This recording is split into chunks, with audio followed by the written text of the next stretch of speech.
Hi, Adam Bazalgette, two-time PGA Teacher of the Year award winner here at the beautiful club at Mediterra. Today's subject, one we've had a lot of requests for, golf early extension. So golf early extension, what does that mean? I'll show you that. It is a common problem. I'll give you some thoughts on overall how to solve it, some stuff that's really helped me, and I'll give you some drills for both the backswing and the downswing. Hopefully you're going to find this video helpful. If you like it, please subscribe to the channel. We have a lot of free content for you there, and of course scratchgolfacademy.com is my home website. Would love to have you go there and check that out.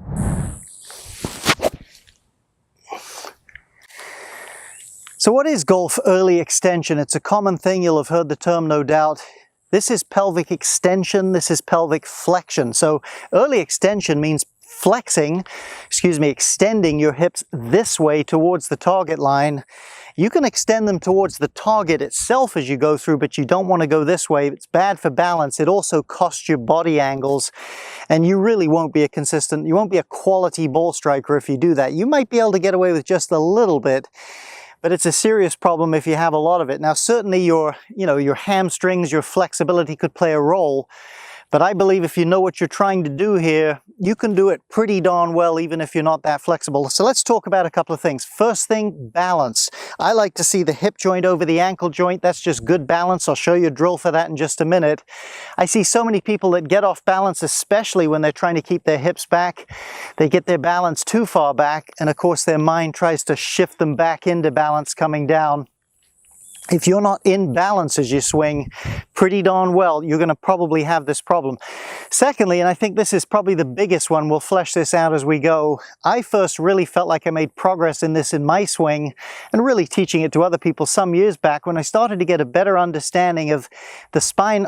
I knew this already has two ends. I always only worked on that end. I'd stick a chair back here. We're going to use that drill. I like that drill, but I'd be so intent on this end, I forgot about this end, and I'd get off balance and I'd struggle. So picture this, let's say backswing. If I had a broom handle and I had to get my hip further back and had to do it that way, I'd actually have to feel the opposite at the top end. I'd push that down and forward. That's what you see great players do. So I'm going to encourage you, and I'll detail it throughout the video, work on both ends of the spine. If you're trying to get that further back, you've got to get this further forward. And when you do it that way, you're going to have some success. You're going to have balance and you're going to have flow in your golf swing.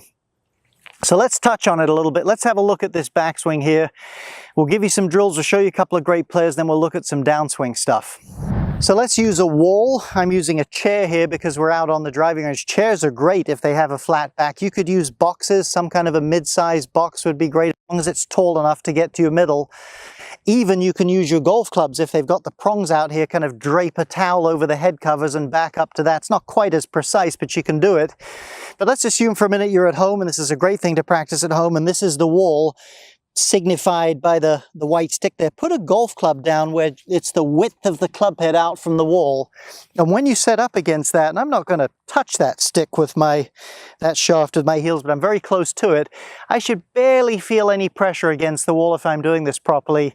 And likely, you'll have to check in a mirror, but likely that puts your hip joint about over your ankle joint, a great place to start. So this is good for that.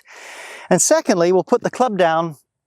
This is your opportunity to notice, with hardly any pressure there, as I add a bit of this bend, as I move in the broom handle fashion, can I feel a slight increase of pressure with that right cheek against the wall there?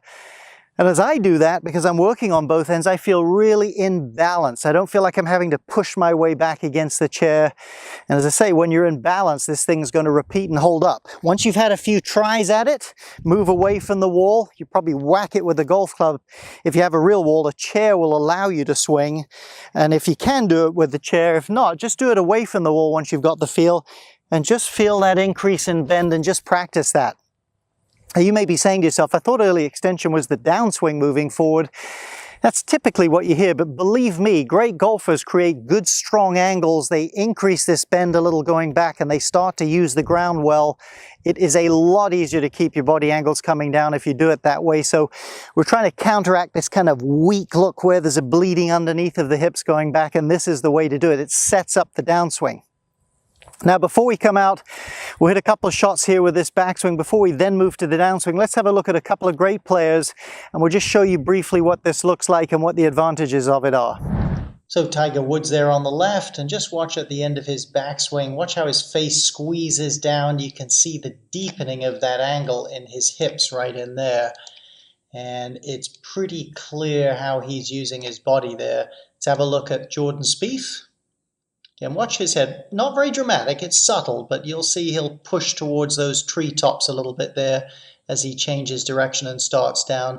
Really puts a good squeeze in his right glute there.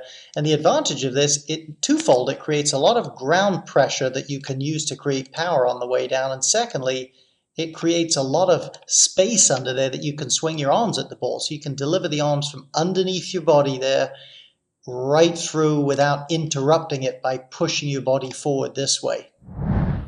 So before we move to the downswing, let's just hit a couple here. As usual, going to recommend a short iron, maybe use a tee if it makes you more comfortable, play around a little bit. And I find that when I work on this, I notice my eyes, if you like, my vision. I feel like I get a little bit closer to the ball. See what you feel, but that's a good feel for me. I'm going to do this first one with too much of the movement we're talking about. Happen to make reasonably solid contact. I don't think I'd want to bend that much forward. That's how you learn stuff. That's how you get good at it. Play around a little bit. So soft swings, maybe with a tee, overdo it, underdo it till you've found your balance. You've got some flow in it a little bit. Maybe a visual reference, then we're ready for the downswing. Let's look at drills on that. Okay, so let's talk downswing. Let's assume now you're in pretty good balance at address. You've sharpened up those angles going back. You're ready to go. Here's one of the things, and I like this chair drill, like the wall, the box, whatever. That's the one we're going to stick with because you need the feedback. Here's one of the things I see people do that hurts them the most. They just unwind as they start down and flick that right hip away from the chair. The first thing you should be feeling coming down, one way or another, is that as you start down, you should feel pressure down into that left shoe and a sort of a sinking of that left hip. And what will happen by about the time you're a third of the way down, you should begin to feel that left cheek starting to touch that wall again. Top of the backswing, you'll have only felt this cheek, the right cheek, for the right-handed golfer. So sink to your left side, sink to your target side, and get some pressure down in there till you start to feel some connection here between the lead glute and the chair. Then you're ready to go ahead and move through. And as we touch on that, again, I've got a short iron getting started. Let me make a couple of comments that I hope will be helpful to you. Number one, stick with the both ends of the spine thing. Don't just try to keep your hips back stuck there. It won't look very good and you'll hurt your back if you do that. Anytime I see people just try to keep their hips back, what happens is the hips slow down, the pelvis freezes, and the tension goes into the lower back as you turn through. You need to be able to move through the shot and move as you do this. That's what's going to make you hit the ball well. As I say, it's going to save your back. So let's hit a couple here. There's our backswing, nice short playful shots. I'm going to feel some squeeze, and once I feel that left cheek connect, I'm going to go ahead and turn through a little bit there. Adjust that. All right. Pulled that shot a little bit. I don't really care about that. I felt what I wanted to feel. And once you've made that transition and you feel that nice feeling down there, again, feeling both ends of the spine, feel like your chest, just see that your chest stays nearer the ground. I'm speaking for myself here, but I'll bet this will apply for you. I've had much more success with this element of the swing, feeling that I'm bent forward as I turn than just feeling like I can stick my hips back there. When I can feel that oiliness and that balance, I have the tool here to keep that hip back. Let me hit one more and we'll touch on one other little thing here. All righty. There we go. Now that wasn't quite my normal finish. There's been a lot of great players, Sam Snead, Bobby Jones, plenty of them actually, who when they finished would have still had their hip touching there and would have still had all of their spine bend. That's great. I'm just not quite that flexible and athletic anymore. Maybe I never was, but I certainly am not now. So as long as I can feel that connection back here and that balance beyond the hit, I don't mind bleeding out of it just a little bit to my finish. Leave that up to you though. See what works best for you. Work on this. You can do it at home without the golf club. Feel that movement. And the key to making it work, again, I know I'm repeating myself, it's got to have flow, it's got to have balance in both ends of the spine. And I think if you'll work on these drills and do it that way, you'll crack this problem. So I hope that helps you with golf early extension. It's a problem a lot of people have, but I think if you'll tackle it with some of these ideas, you can have some success. Please subscribe to the channel if you like the video. We have a lot of free content. Would love to get more coming your way. ScratchGolfAcademy.com is my home website. Would love to have you go there and check out the content we have for you there. Thanks again.